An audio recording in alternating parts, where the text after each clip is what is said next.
महाराष्ट्र हादरला.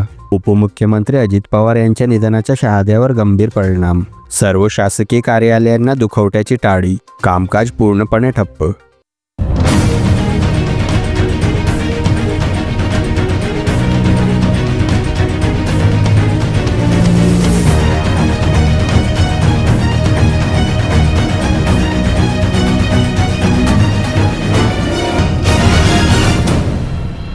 राज्याचे उपमुख्यमंत्री अजित पवार यांच्या विमानाला बारामतीमधील लँडिंग दरम्यान अपघात झाल्याची धक्कादायक घटना घडली. या घटनेमुळे संपूर्ण राजकीय वर्तुळात आणि प्रशासनात खळबळ उडाली आहे.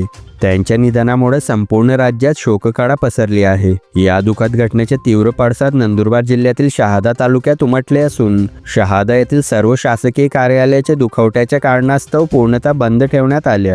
अजित पवार हे सर्वसामान्यांशी थेट संपर्क ठेवणारे, विकासाभिमुख व सर्व पक्षांमध्ये आदराचे स्थान असलेले नेतृत्व म्हणून ओळखले जात होते. त्यांच्या निधनाने राजकीय, सामाजिक व प्रशासकीय स्तरावर हळहळ व्यक्त केली जात आहे. अनेक मान्यवरांनी श्रद्धांजली अर्पण केली असून नागरिक मोठ्या संख्येने त्यांच्या अंत्यदर्शनासाठी उपस्थित राहण्याची शक्यता आहे. दुखवट्यामुळे तालुक्यातील प्रशासकीय कामकाज पूर्णतः ठप्प राहिले, तर बाजारपेठेतही शांतता दिसून आली. NDT न्यूजसाठी राजू मनसुरी, शहादा.